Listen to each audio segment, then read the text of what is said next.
Hello and welcome to the Nuclear Reactor, and today we'll be reacting to What If Cell Turned Good, Part 11. I am so sorry it's taken so long to do this. It is incredible the amount of work goes into trying to get into radiography program. So I've been studying nonstop, plus taking care of my grandma full time. I know y'all don't care about all that, but I'm just trying to let you know. So I'm sorry it took so long to get back to these, and I've been trying my best to, but with everything going on with the coronavirus and stuff right now, it hadn't been canceled, but the spring break has been pushed back another week. So now I have a little bit of time to catch up on top of doing the homework that I normally have to do. I have a little more leeway, so I'll try to get as many videos as caught up on as I can. So I hope y'all enjoy my reactions, and here we go. It's time for me to live up to my family name, which I've missed this. It's time for me to live up to my family name, which I just made up. Hey guys, Masakox here. It is Christmas Eve, and I hope you're all doing well. Well, ready for some holiday what-ifery. It's been a spate of good boy vibes on the Masakox channel, as it is one of those merry times of year, and a good way. Also, if y'all can let me know, any of the other, like, what if Goku was female and everything, if any of those, has he updated yet? Because I'm not sure. Has he updated any of those yet? And I'll try to catch up on them this week. So if y'all can let me know that, I'd really appreciate it. To round out not only the year of 2019, but the decade. My, how far we've come. But not as far as the subject of today's What If. Despite the noble and quite refined air that we get from this character, he was not a good boy. Not at all. But we've managed to sort that one out, using the common trope of reverting the allegiance of a character onto the side that is not only seen to be good, but also one of the more marketable sides. You can make a lot of money out of it, and you know that to be true, really. We have sought to seek a different tale, using a slightly different means of going about things from normal. So we are asking you today, on the eve before Christmas, what might have happened if Cell turned good? If you're new to this series, then we must point out that the Cell that we're talking about here isn't the exact same perfect Cell that we see in the story. That tale had been told, and he was beyond the phase of redemption, since he had a lot of Frieza to tone down. And yes, I know, we have just done a story about Frieza turning good, but that took a very wild spin on things. Is that something y'all would like me to react to? I will try to and stuff. If y'all want me to, y'all let me know. Could be interesting. But also, I'm also having trouble with the app I normally work through.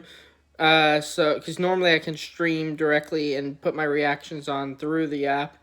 But now I'm literally having to download them directly to my phone. And wait the 15-20 minutes for each one to download. So I apologize if I do a lot more shorter videos, like all the perfect cells and stuff, until the tech support fixes that. But we'll try to squeeze in a few of these if y'all want. And getting all thematic there. If you haven't watched it, go and check it out, by the way. But this cell that we're alluding to is the one that was given the chance to grow from the state it was in the sublab of Dr. Giraud. From there, Bulma took it in and gave it the chance to gestate and then become its own Bugman, who loved hugs and became a firm friend of Trunks and Goten, and then later, the majority of the Dragon Team. It took a while, certainly, but he was able to do it. This is all turning out to be quite good for Cell, just like today's sponsor. Probably not so good with the segue, but oh well. It's NordVPN. I have used this service for years, and I'm pleased to hear that they have now upgraded their services even more. I wish I would have thought of that, though, before I actually went through and got IP Vanish. NordVPN sounds like a much better deal with that. But, it is what it is. More, and are becoming 100% owners of the VPN servers that they use, a first in the sector. I need to be protected, you see, especially when I've done my holiday shopping, and Nord's got my back for sure, by offering me thousands of servers in Europe, Asia, America, and Africa that let me take control of my internet experience.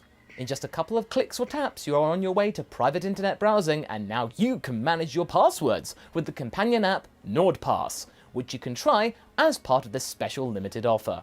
If you go to nordvpn.com/Masakox, you're able to get 81% off a 3-year plan plus 4 bonus months of NordVPN and access to the NordPass app for free. That's worth just shy of $200 in savings there. So give NordVPN and NordPass a go by visiting nordvpn.com/MASAKO and use the code MASAKO for a chance to save some cash and take control of your internet experience. Thank you. In the last part, our good boy Cell, whom we refer to as Android 21, not related to the actual 21, was left with a pretty hard parenting conundrum. In previous chapters, we found out that he had become a little broody and wished to have offspring of his own, and he has then made a father with his own 2 children, Mita and Condra. For a while, all was well. Mitochondria. But things start to get a little complicated when the truth about his origins becomes apparent. That it wasn't explained properly, or indeed at all. Mita and Condra were asking him about Perfect Cell, and truth be told, our good boy 21 doesn't know too much about his own facts of life, when he really should.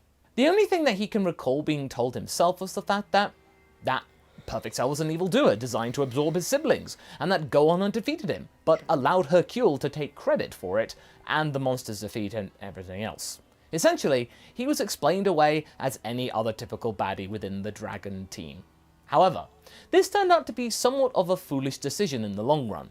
To gloss over their past like that was becoming clear to 21 and his family that that's no good. They have no idea of their ancestry, and that is the subject of today's part.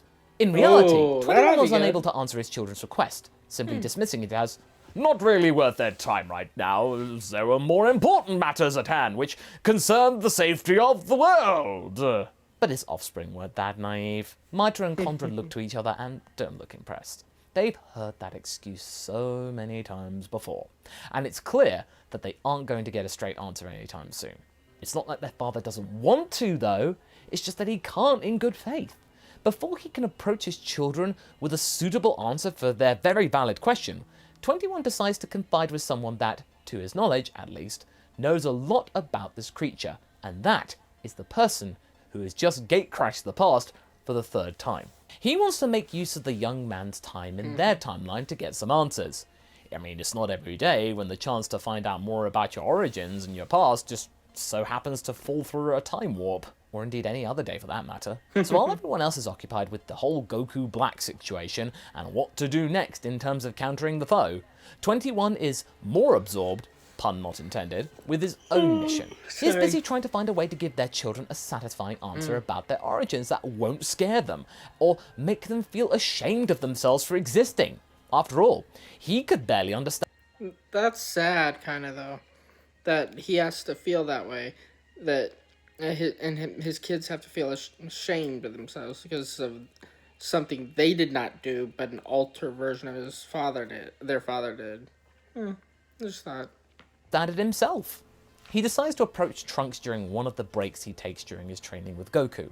Future Trunks is still trying to process the fact that a being that is practically identical to Perfect Cell is sitting down next to him right there, looking curious and inquisitive.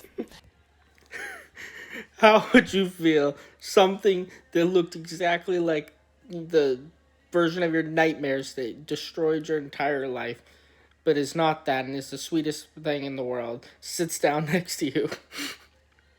That would be awkward. You can sense that 21 is a little impatient and apologizes for the staring and the confused expression. Oh, don't worry, I've heard far worse than that in my time, believe me. He is of course alluding to the times where he had to struggle with his siblings, as well as the constant mistrust from Vegeta on previous chapters. 21 then decides to drop the small talk and get to what he needs to know. He asks Trunks how was his life since he left their timeline when he was just a little thing, as the last time he had heard about him, being in this year, was right after the Cell Games, the byproduct of his byproduct. Although Trunks was aware that they had spared the embryo whilst they were looking for information about the other androids when he was last here, he had no idea about what had happened to it afterwards, as, he was keen to get back to his own timeline to counter 17 and 18 there. He then admits to the Cell lookalike that seeing him reaching his perfect form like the original still makes him feel a little uneasy, but Trunks tries to make his feelings not take over his better judgment. 21 nods and thanks the time traveler for his tolerance. It's much quicker than he could have hoped. Trunks then shares the story of how in the... You wouldn't think that, especially with in Super, where Trunks comes back and 18 is with Krillin, and he thinks 18's gonna attack him. That was priceless. In the rebuilt future, he managed to take on Deborah and Babidi with Shin's help, and how Earth's peace has been jeopardized again by the appearance of Black. Ah yes, Deborah. I know all too much about him. I drank him one time. Wait, what? How did you do that? It's what I do. Or at least, did. Once. 21 twiddles his thumbs as he shouldn't have been proud of drinking someone. 21 then nods to change the subject and says that he can relate to exactly how Goku must feel right now, knowing that there is an evildoer with his face just going about things. He then thinks the time is right to proceed to ask Trunks about Cell directly, but they are then interrupted by Black's untimely arrival. Feeling incredibly frustrated with the awful timing, 21 immediately rushes towards Goku Black, demanding him to answer for his crimes and destruction of Trunks' future, also wanting to make clear to Trunks that he is a good guy for realsies, which is not something that Black has expected. Your presence reminds me of something. I recognize you somehow. I don't know why, but you posed a challenge for me once. A challenge I wish to take up again. 21 assumes that he's talking about the other Cell, but chooses not to get bogged down in matters. One thing is for sure though, our good boy is strong enough to give Black a run for his money, and a considerable deck in the schnoz, with Beerus realizing... Even with Super Saiyan Blue Goku barely able to. Realizing that this creature, whatever it is not Goku, as the key is different. Hey Bugman, he says. 21 turns around and looks surprised that Beerus addressed him directly. In a way, you are more Goku than that guy is. You should take it as a compliment. In an act of desperation, Black destroys Trunks' time machine, dissatisfied that he didn't get a chance to fight with Goku directly, and instead had this weird impulse to fight this second-rate biological mess. The feeling is mutual though. But before 21 can seal the deal, Black gets sucked back into the future, leaving 21 to mutter and curse under his breath that he wanted to finish him off. That's the Saiyan talking within him, I'm sure of it. Yeah. Whis and Beerus decide to investigate the time ring situation, as it seems to be something worthy of their precious time, and Bulma then works on repairing the time machine that Black destroyed for a future son. Meanwhile, Trunks decides to spend some time with Gohan and his family, like he does in the original, in order to regain some sense of where he is. However, he doesn't come across Gohan at first. Instead, he meets Piccolo, taking care of Maita and Condra, who are in turn playing with Pan. They are still a bit afraid of Trunks, since he gave their father so much grief, so they hide behind their grandfather Piccolo. But Piccolo reassures them that Trunks is not an enemy, and point Trunks towards Gohan. The conversation that Trunks has with the present counterpart of his mentor is pretty similar to what they had in the original story, but he notes that Gohan has started training again, sensing that his power has grown since they last met. In truth, he had dropped a lot in power, but had now gotten it all back again, and seemingly then some. Gohan attributes that chestnut to the likes of Videl, Piccolo, and 21. Trunks is happy to see Gohan playing with his daughter, and attempts to say a proper hello to Maita and Condra. I heard a lot about you from your dad. You seem pretty cool. I didn't think there could be different kinds of offspring of Cell. With this, they seem less scared this time, and in fact, start to ask a lot of questions about time travel. Whilst Condra mostly asks about Trunks' adventures in the past, Maita is very curious about the technical aspects of time travel itself, keen to figure out how it was possible. I'm afraid you have to ask Bulma about that.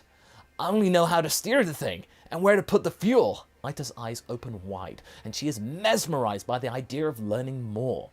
They then get interrupted, though, by 21, who kindly asks his children to not take up Trunks' time anymore, as he needs to prepare to fight for the future.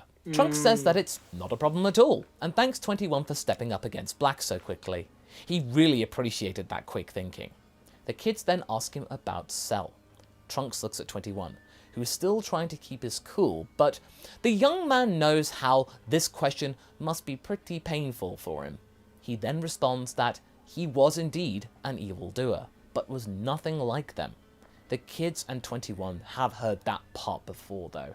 They start to roll their eyes. But Trunks really knows how to establish the difference here. He compares Cell to Black, who's only wearing Goku's face, and that his look doesn't define what he is. Trunks assures them that none of them are like the monster he once faced, and I bet you that's exactly what they needed to hear, because they were so concerned, or at least the kids were, and you gotta understand, the kids just want to know who they are, where they come from, and stuff. But I guess Android 21 didn't have the answers, so I kind of understand that. as this amazing hero, sort of like how Kid Trunks admires Tapion. Immediately after he says his goodbyes to the 21 family, Condra finds himself a stick, which he starts to wield as a pretend sword. Meanwhile, Trunks goes to train with Vegeta.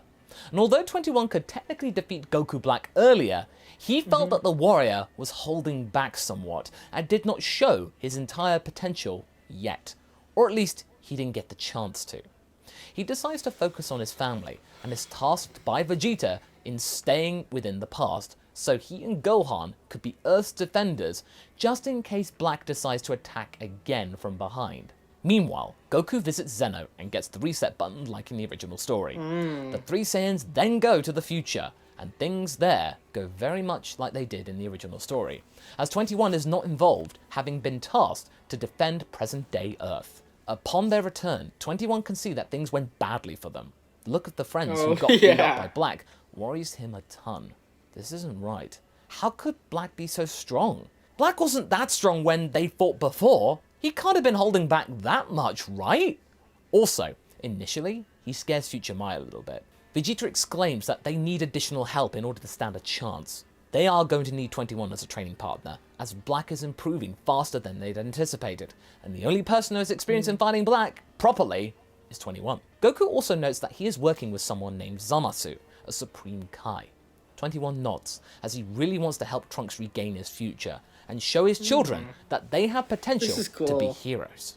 And that's where we're going to be leaving things for right now. So what do you guys think? How do you feel 21 can help? You want to know what I think? I think you ended it too freaking soon. Because I was just really getting into it, and I really hope he's updated it since this one dropped. I'll try to look, but I'm probably going to forget. Please, let me know. Can help in round 2 against Goku Black. Will Mitra and Condra play some kind of role themselves? Leave a comment below, and let's get this discussion going. And I shall see you in the next video. Merry Christmas, and catch you later. Nah. Hope y'all enjoyed that reaction, though. What do y'all think? How do you think... Well, if there's been the next part's already come out, then y'all already know how it's gonna go. But if it hasn't, how do y'all think it is? Think Android 21 would make that much of a difference that they didn't even need to summon Zeno? Or, I'm just curious, but... Okay, hope y'all enjoyed my reaction. Don't forget to like, comment, and subscribe, please. Until next time, peace.